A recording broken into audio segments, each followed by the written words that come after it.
how it works and how it adds value to the students. And thanks for already having added the link. Megan as well. Thomas, I'm sure, will add his link shortly as well.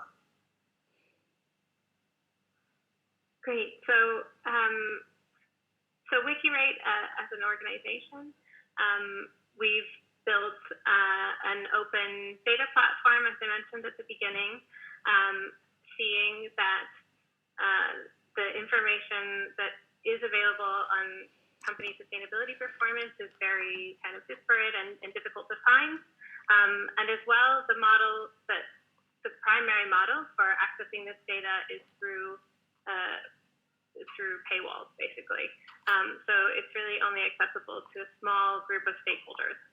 And we thought that we need to change that model and also to create a good feedback loop between companies and the societies in which they operate, and as well to do that while mapping where the gaps are. So we very specifically capture information on where companies are not reporting. So you can do disclosure analysis on the platform, and you can do kind of performance analysis on the platform. And with the Principles for Responsible Management Education, we spoke some years ago, just after the SDGs were adopted, and we decided that within that context, we could look at how to track company sustainability performance according to the SDGs. So looking at particular SDGs and metric questions that would apply to companies within those SDGs. So we've been doing that for about 4 years now. We initially reached out to the prime university community, and we have a quite strong core group of professors that engage annually, and that's growing as well.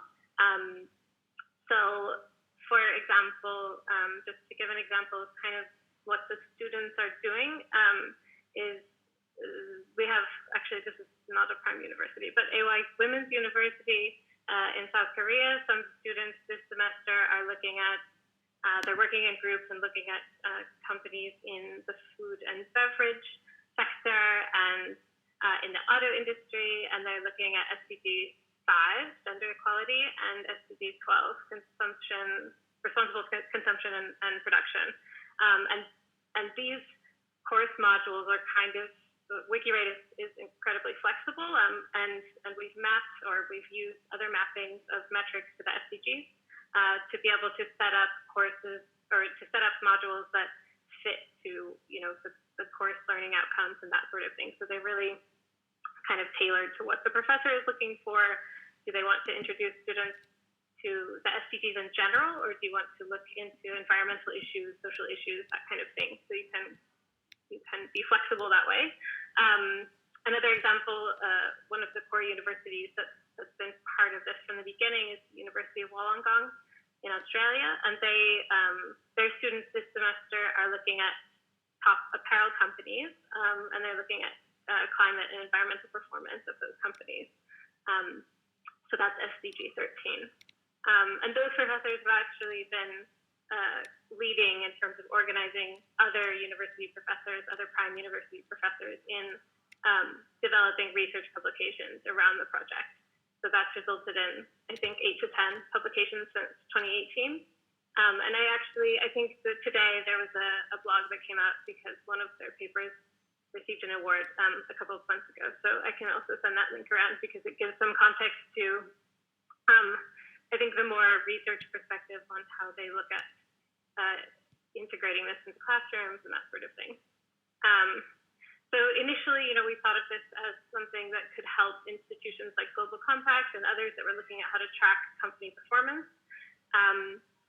But it turned out that the most value was really lying in what students were getting out of the research, how they were learning about disclosure issues, and the complexity of sustainability data. How do you track this? If you were in a role of being, the reporting person in the company, how would that look to try to understand your own data and publish that information for the public? So they get kind of a view to something that I think a lot of students don't get, and then they also connect that to international frameworks and external ways of looking at this. So that's what we've been working on, and